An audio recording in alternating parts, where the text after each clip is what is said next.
Salut à tous et bienvenue sur cette 11e partie de Gathering Storm. Honnêtement, quand j'ai commencé cette série, je pensais pas que ça irait aussi loin, mais c'est vrai que j'ai été surpris par la richesse en fait des descriptions qui sont faites. On n'est pas encore une fois sur du combat avec un gros combat qui va être décrit en lent, en large, en travers, et vous avez toute une page qui est juste là pour dire les deux combattants étaient en train de s'étriper. Là, on a vraiment des actes qui sont faits de plusieurs points de vue avec des personnages qui sont assez riches, et c'est vrai que ça m'a emmené à cette et nous ça nous a emmené, parce que vous êtes aussi là, à cette 11e vidéo. Donc cette 11e vidéo, si vous êtes un amoureux des combats spatiaux, eh bien vous allez fortement l'apprécier. Si vous avez aimé Arc Mechanicus, non, les arches fatidiques, parce qu'il y a l'Arc Mechanicus, c'est pour ça que j'ai pas arrêté de la lire, c'est pour ça que ça revient. Mais si vous avez aimé les arches fatidiques, vous allez aimer aussi ce passage-là. Et encore une fois, là je vous en parle maintenant, mais il n'y a quasiment aucun nom de vaisseau qui est cité. C'est-à-dire qu'il y a du combat spatial, ça je viens de vous le dire, mais en fait, on n'a pas de choses équivalentes avec les arches fatidiques quand on avait les descriptions avec c'est un Dominator, c'est un croiseur gothique, c'est un Dauntless, c'est un Firestorm, etc., etc. Et c'est pour ça que je pense que mettre l'accent aussi précisément maintenant sur le nom des vaisseaux, ça laisse encore une fois la voie ouverte pour une réédition un jour de Battlefleet Gothic. Et voilà. Et je sais que là, vous êtes nombreux à avoir envie que ça revienne. Alors, qu'est-ce qui se passe? Petit résumé. Donc, Cadia se fait manger par le Warp. Cadia est en train de devenir tout simplement un monde démon, quel que soit son passif glorieux au sein de l'Imperium. Et bien maintenant, elle n'est plus que un monde démon, mangé et rongé par le Warp. Et on voit que l'œil de la terreur continue à enfler et que on retrouve la vision de Sainte Célestine. Sainte Célestine, au début de Gathering Storm, elle a vu cette vision d'une faille qui grandissait, une voie rouge telle qu'elle est nommée, et telle qu'elle est nommée aussi par Abaddon.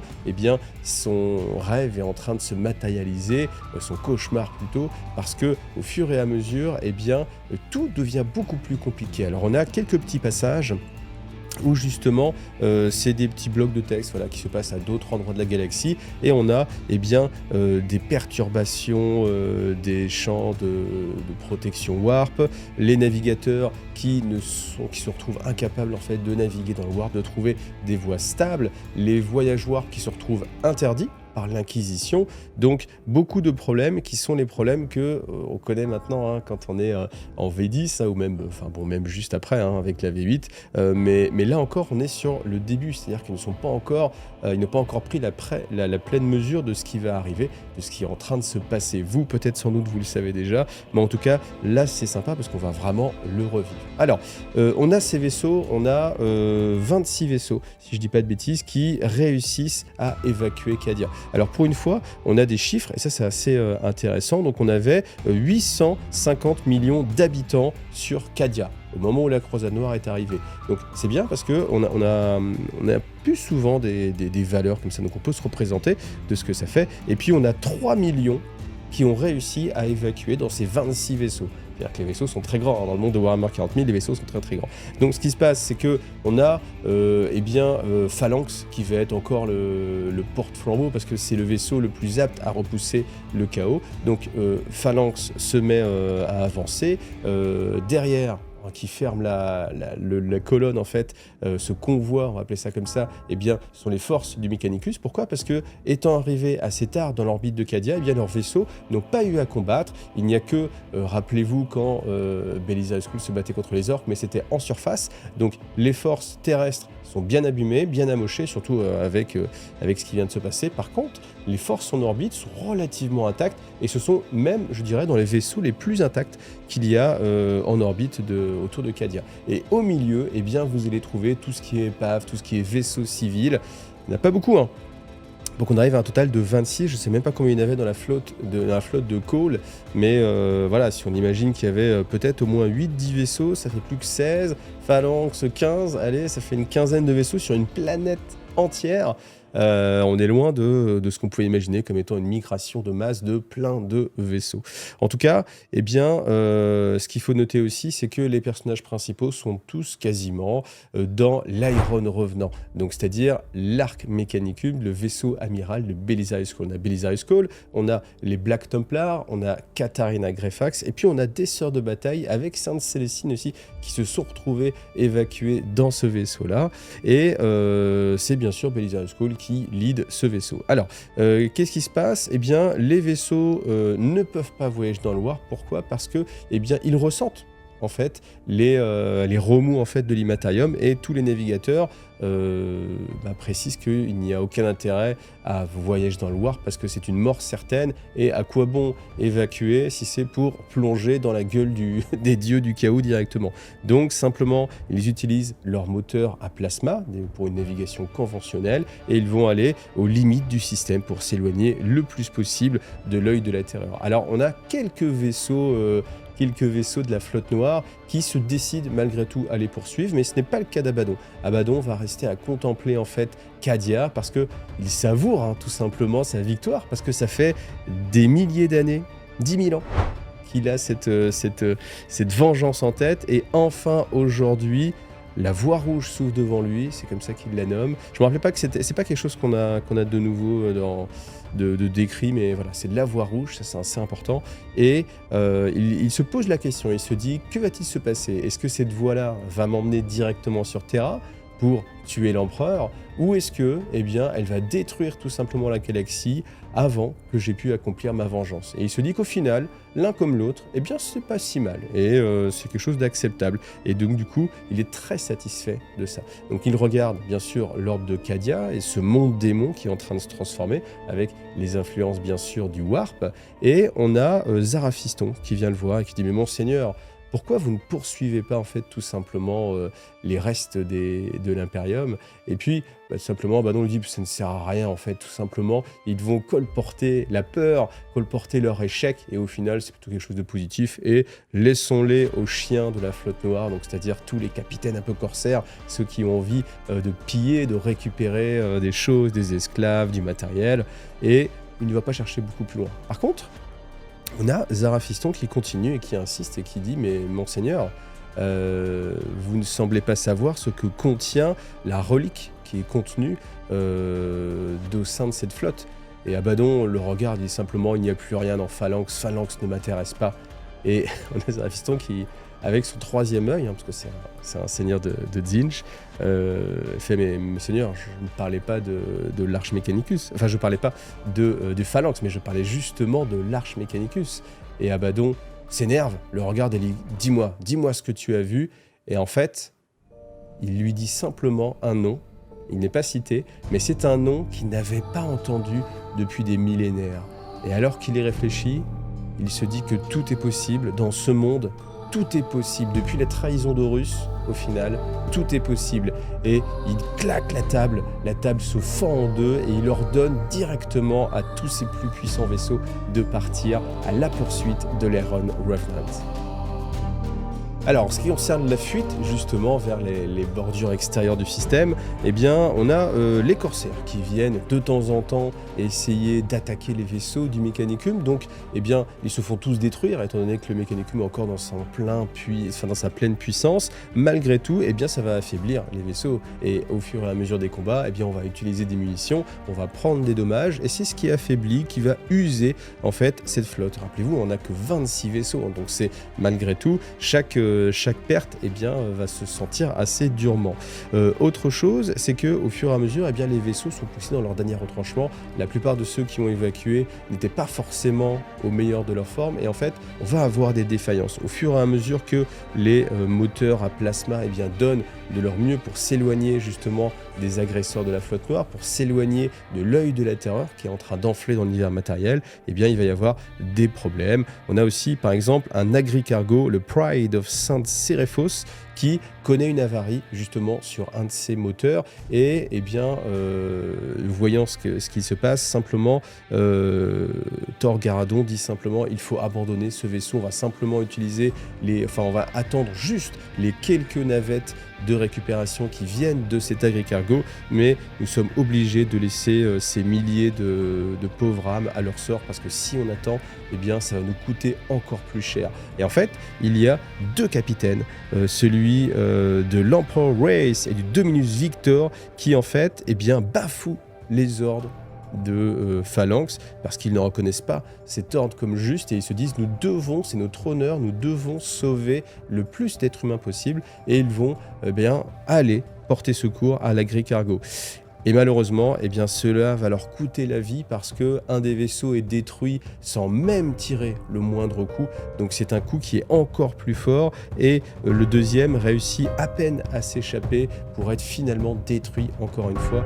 Donc c'est un coup qui se trouve encore plus lourd, et c'est quelque chose qui est assez dommage. On voit à quel point, alors certains peuvent dire oui mais ce n'est pas crédible. Je pense qu'on peut imaginer ce n'est pas crédible, parce que les commandeurs de ces vaisseaux qui ont à leur tête en fait des milliers d'hommes sous leur équipage, eh bien doivent être en mesure de comprendre la logique et de savoir que certes on peut sauver, peut-être tenter notre chance pour sauver 50 000 hommes ou 100 000 hommes, mais peut-être que ça va coûter la vie des 300 000 hommes d'équipage qu'on a, et qu'au final la balance sera négative, et qu'il faut savoir accepter les pertes, et que ça fait partie de la guerre.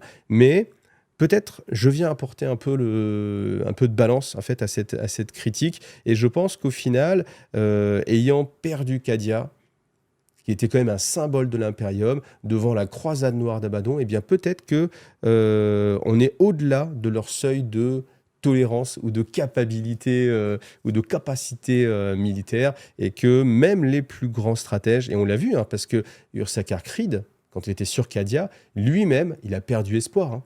Il a failli abandonner, hein. Donc, on voit que même les esprits les plus forts, eh bien, peuvent connaître des difficultés et peuvent céder. Et là, on voit justement un rappel assez dramatique qu'il faut absolument suivre les ordres, parce que si on ne suit pas les ordres, eh bien, certes, on va faire preuve d'humanité, mais en fait, ça va coûter plus cher à l'humanité dans sa globalité. Donc, je vous parle des défaillances mécaniques, il y a aussi les défaillances humaines, parce que soumis au stress d'être poursuivi, soumis au manque de vivre, eh bien, tout simplement, il va y avoir des erreurs, et des erreurs assez dramatiques. On a un artilleur, par exemple, qui provoque par inadvertance une explosion qui détruit la superstructure de son destroyer.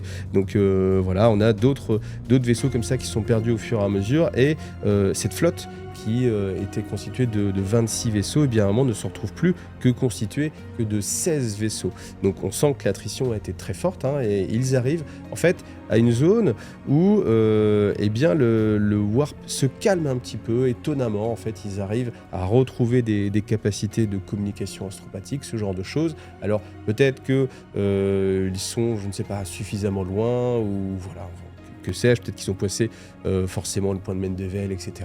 Mais en tout cas, ils retrouvent une capacité, et l'option est prise de peut-être passer dans le warp. Donc si vous aimez les chiffres, eh bien les 16 derniers vaisseaux, ça représente 2,5 millions d'êtres humains. Voilà. Et puis, ce moment, justement, où Phalanx eh bien, retrouve sa capacité à voyager dans le warp, enfin, en tout cas, de le faire avec un taux et une acceptabilisabilité, ouais, c'est pas un mot qui existe, ok, avec cette part acceptable de risque, tout simplement, eh bien, on a une force qui vient d'apparaître directement devant eux. Les forces de la Black Legion sont devant eux et ouvrent le feu. Et cette force, elle est commandée par le Vengeful Spirit, l'arche Gloriana d'Horus en personne, magnifiée par Abaddon, un des bâtiments les plus colossales qui existent dans la galaxie, des plus puissants, des plus rapides, et il est accompagné des 10 meilleurs cuirassés que la flotte noire peut posséder. Donc là, on a vraiment un rapport de force énorme. Je vous rappelle, on a 16 vaisseaux d'un côté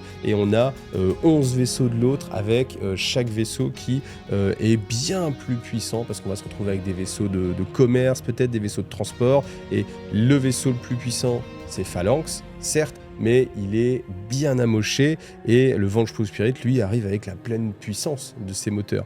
Donc, bien sûr, il y a des tirs qui sont échangés assez prestement, et comme c'est la panique, eh bien, il décide de enclencher directement les moteurs warp. L'ordre est donné. Donc on a Thor Garadon qui crache un juron avant de plonger dans le warp, hein, aussi difficile que cela puisse être pour la vieille forteresse Phalanx. Mais eh bien, il y a encore la flotte Mechanicus qui, elle, attend les derniers arrivants, les derniers survivants. Alors, je trouve ça, par contre, là, assez étonnant, surtout vis-à-vis du Mechanicus. Le Mechanicus, c'est vraiment pas la faction qui va faire preuve d'humanité, et attendre des survivants, en tout cas, c'est une raison qui paraît peu valable. Et en fait, ce qui va se passer, c'est qu'un tir extrêmement chanceux va atteindre l'arc Mechanicus et va détruire son Chandler. Le Chandler, c'est tout simplement ce bouclier qui ne fonctionne, qui fonctionne dans le Warp pour empêcher en fait les démons d'atteindre cette bulle de réalité. Donc ça crée une bulle de réalité qui fait obstacle en fait aux démons, parce que sinon, si vous êtes dans le Warp, évidemment à nu, vous êtes à la merci de tous les démons, de tous les esprits, de tous les remous du Warp. Donc sans champ de Jailer, on ne peut pas naviguer dans le Warp, en tout cas, on ne peut pas espérer y survivre. Et c'est atroce, parce que là, Cole, eh bien, il voit l'échec qui est encore plus présent, parce qu'il a été par vanité sur Terra. Il s'est cru capable de grandes choses, sur Cadia, il s'est cru capable de grandes choses, et il a été essayé de manipuler en fait les forces du Warp avec les pylons pour pouvoir faire fermer l'œil de la terreur. Peut-être l'inverse s'est produit.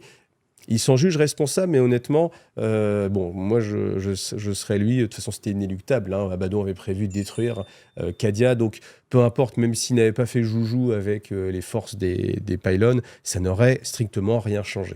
Donc Cole réalise que sa précieuse cargaison, cette précieuse cargaison qui est venue chercher Abaddon en personne, vous vous rendez compte? Il vient de détruire Cadia, et il se donne un mal incroyable pour aller en personne chercher, annihiler cet artefact qui est au sein de l'arc Mechanicus. Donc, eh bien, la décision de Cole, c'est de sacrifier en fait l'ensemble de sa flotte pour gagner le plus de temps possible. Alors le problème, c'est que même l'arc Mechanicus, qui est quand même un vaisseau incroyable, une relique des âges perdus de l'humanité, eh bien, elle ne fait pas le poids face à un cuirassé du chaos, et encore moins face au Vengeful Spirit. Et c'est bien là le problème. Donc, Cole sacrifie sa flotte, demande au capitaine de se sacrifier, de faire barrage. Bien sûr, en tant que membre du Mechanicus, aucun ne va vaciller, simplement ils vont résoudre cet ordre, aussi dur soit-il.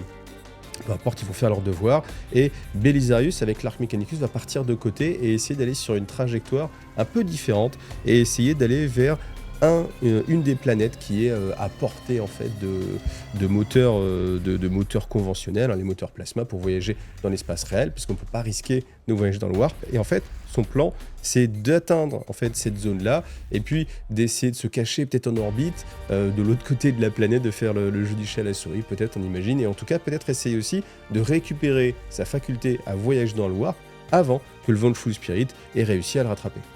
Alors on voit à quel point Abaddon en fait est obnubilé, voire aveuglé par cette quête, parce qu'il va traverser la ligne de tir du Mechanicus, c'est-à-dire que dans une bataille conventionnelle, il ne se serait pas risqué, même avec une arc glorianale Vengeful Spirit, si près de ces tirs-là, mais malheureusement, là, il n'a pas le choix, ou en tout cas, il ne se laisse pas le choix, et il traverse le blocus. Donc ça va causer de lourds dommages en fait au Vengeful Spirit. Il va perdre ses champs de protection, sa coque va être attaquée, et sa proue même va être vraiment endommagée.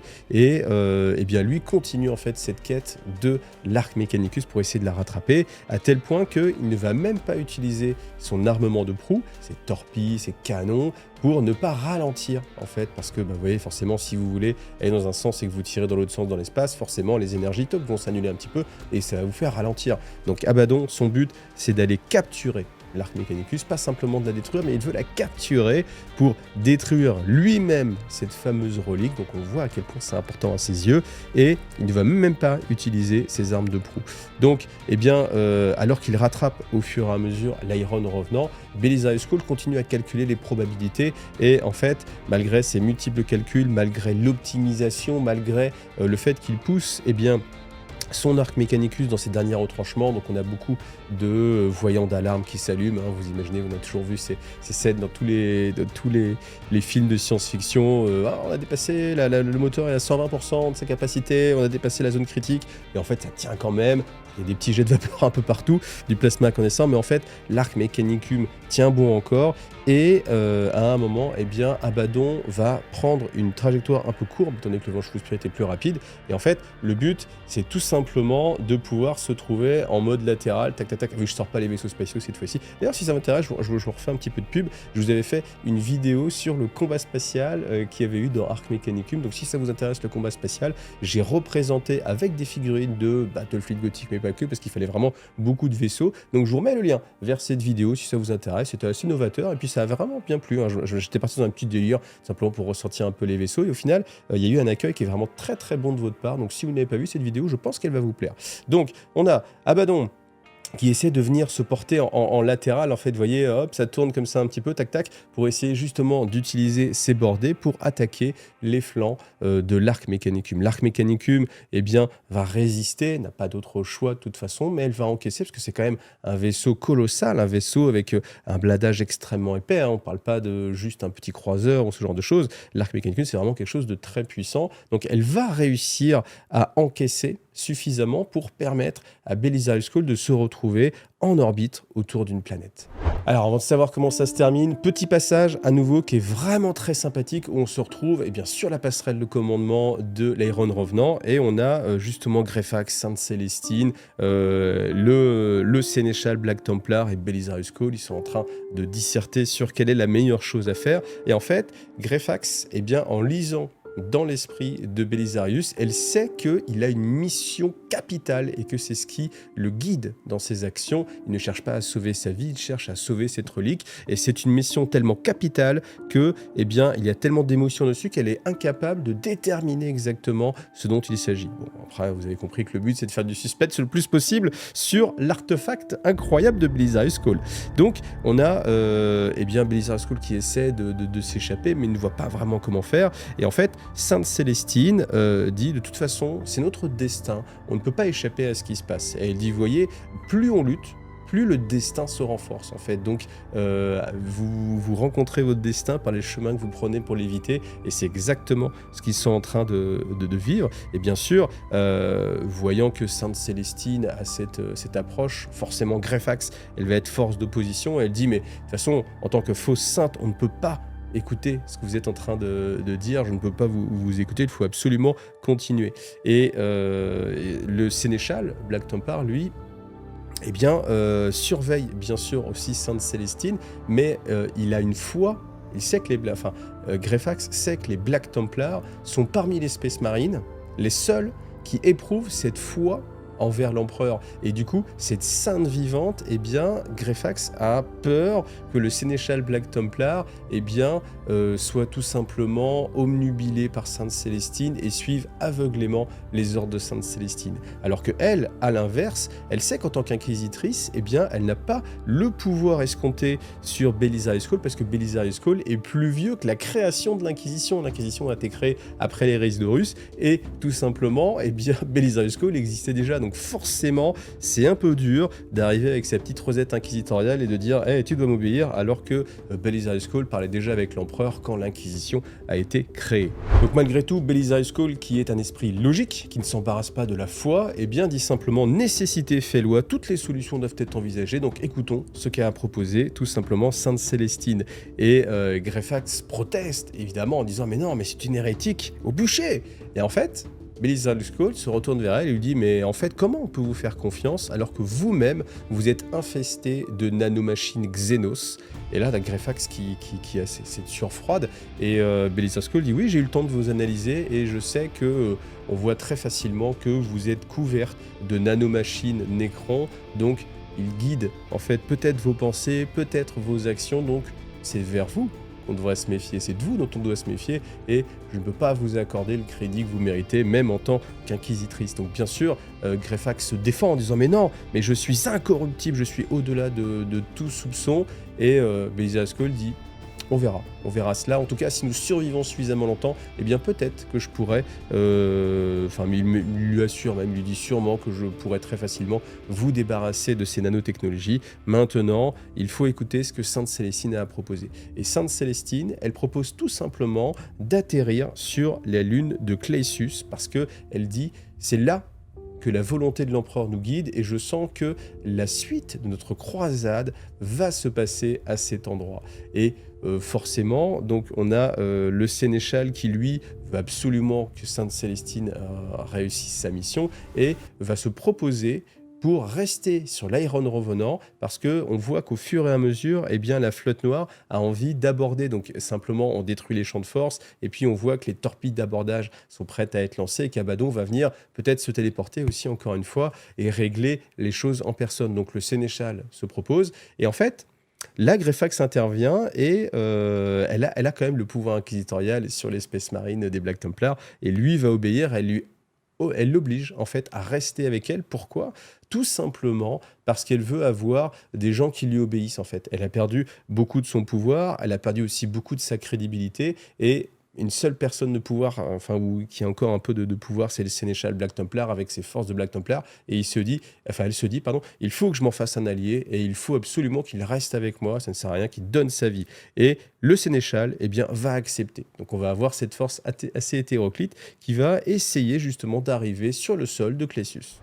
Donc voilà, on se quitte sur cette image avec les navettes de débarquement qui emmènent bien, le reliquaire, parce que le reliquaire qui est au sein de l'Arc Mechanicus peut se détacher, forcément, il n'est pas rattaché au vaisseau, et en fait, il est mis dans le transport et envoyé à la surface en suivant le plan de Sainte Célestine, en se disant que, bien, dans la neige, dans le blizzard peut-être, ils vont pouvoir gagner du temps, continuer à se cacher, et qu'au fur et à mesure, bien, ce temps gagné permettra peut-être d'arriver à une solution. Ça peut paraître complètement illusoire, mais au final, si à un moment donné, il doit y avoir un caprice du destin, une aide inattendue ou ce genre de choses, bien, le but, c'est de gagner du temps, de ne pas chercher à gagner, mais de gagner du temps, tout simplement. Voilà, donc on est sur un passage qui est assez amusant, parce que là, vous l'avez vu, il y a pas mal d'interactions entre les personnages. On voit que tous les personnages sont vraiment en désaccord, et je trouve que c'est là toute la richesse de Greyfax, c'est que si on n'avait pas Greyfax, bien, tout serait assez simple. En fait, on aurait Sainte Célestine, la sainte vivante, la parole de l'empereur, les Black Templars qui seraient complètement dévots